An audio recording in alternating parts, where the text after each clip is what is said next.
Assalamualaikum warahmatullahi wabarakatuh. Nama saya Okta Aldiansyah. Saya dari kelas I semester 4 dengan NPM 1921020507 ingin membuat video presentasi mata kuliah Filsafat Hukum Islam tentang prinsip-prinsip maqasid syariah. Maqasid asy-syariah. Secara bahasa, maqasid asy-syariah terdiri dari dua kata, yaitu maqasid yang artinya kesengajaan atau tujuan, dan syariat artinya jalan menuju sumber air. Ini pula dikatakan sebagai jalan ke arah sumber pokok kehidupan. Adapun tujuan maqasid adalah untuk kemaslahatan manusia. Kemaslahatan dapat terrealisasikan dengan baik jika kelima pokok dapat diwujudkan dan dipelihara, yaitu agama, jiwa, keturunan, akal, dan harta. Tujuan syar'i dalam mensyariatkan ketentuan-ketentuan hukum pada orang-orang mukallaf adalah dalam upaya mewujudkan kebaikannya bagi kehidupan mereka, baik melalui ketentuan-ketentuan yang dururiyah, hayat, hajai, dan tahsini. Yatabi berpandangan bahwa tujuan utama dari syariat adalah untuk menjaga dan memperjuangkan tiga kategori hukum. Tujuan dari tiga kategori tersebut adalah untuk memastikan bahwa kemaslahatan kaum muslim baik di dunia maupun di akhirat terwujud dengan cara yang terbaik karena Tuhan berbuat demi kebaikan hambanya. Kemaslahatan yang ingin diselesaikan adalah yang memiliki syarat seperti berikut. Masalah ini harus real atau berdasarkan prediksi yang kuat dan bukan khayalan.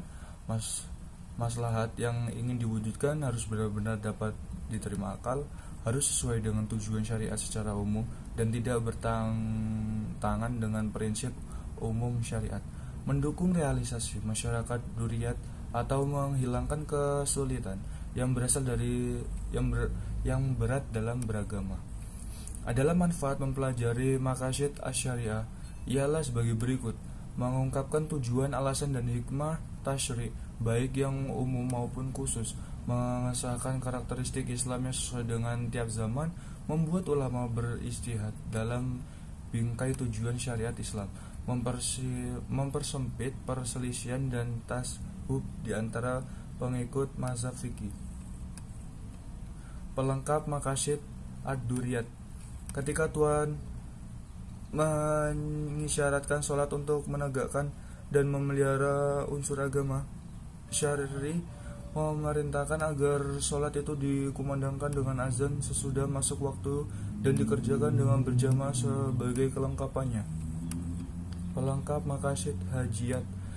Tak kalah syara memberikan kemurahan kepada orang yang sedang dalam berpergian untuk mengqasar sholat lalu disempurnakan kemudian itu dengan diperbolehkannya menjamaknya. 3. Pelengkap maqasid tasyiniyat. Syar'i mewajibkan bersuci untuk menegakkan urusan tahsini. Kemudian kewajiban bersuci itu disempurnakan dengan aturan-aturan sunat bagi bersuci. Tak kalah syar'i mensunatkan menyembelih hewan kurban, disempurnakan perintah itu agar binatang yang dikurban dipilih dari binatang yang tidak cacat.